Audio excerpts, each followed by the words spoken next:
I thought he was just a socially awkward creep. A weird guy from a local church who didn't understand personal space. But it's been 3 days since he hugged me, and I've realized he wasn't trying to be friendly. He was marking his territory. And now, I'm not the only one living in this house. I'm 15. My life is pretty standard for a suburban kid: school, track practice, and running through my neighborhood to clear my head. It was a Tuesday, one of those gray, drizzly American afternoons where the sky looks like wet concrete.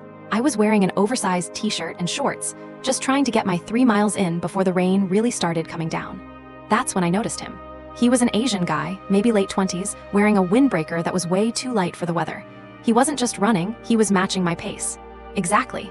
Every time I sped up, he sped up. Every time I slowed down, he stayed right on my shoulder. I thought it was some weird joke at first. I pulled my earbuds out and stopped. He stopped too, right in front of a vacant lot. He looked off. His eyes were focused on something just behind my head. He told me he came from a church, a name I didn't recognize, and then he said something that still makes my skin crawl. "I want to do something to you," he whispered, "but actions are louder than words, so I'm going to do this." Before I could even process the threat, he stepped forward and hugged me.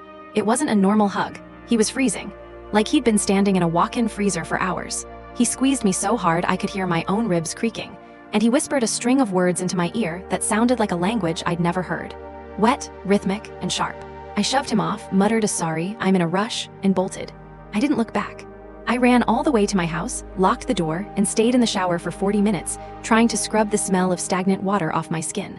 That night, the house felt heavy. You know that feeling when you know you're not alone? I live in a quiet suburb, but at 3:15 a.m. I heard it. Thud thud, thud thud, the sound of someone running, not outside, in the hallway. I checked the hallway, empty, but there were damp patches on the carpet. Small, hand-sized wet spots leading right to my bedroom door. I looked up the church he mentioned. There is no church by that name in the state, but there was a cult by that name that dissolved in the 90s after a mass event in the woods nearby.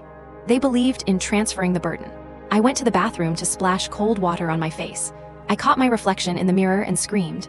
Under the thin fabric of my pajama shirt, right where he had hugged me, there were bruises. But they weren't finger marks. They were symbols etched into my skin like a brand. And then I saw it in the reflection. My bedroom door, which I had locked, was standing wide open.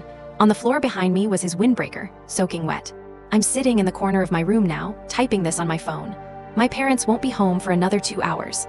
I can hear him breathing under my bed. He's not talking anymore, because like he said, actions are louder than words. He didn't come to the house to follow me. He came because I brought him home inside of me.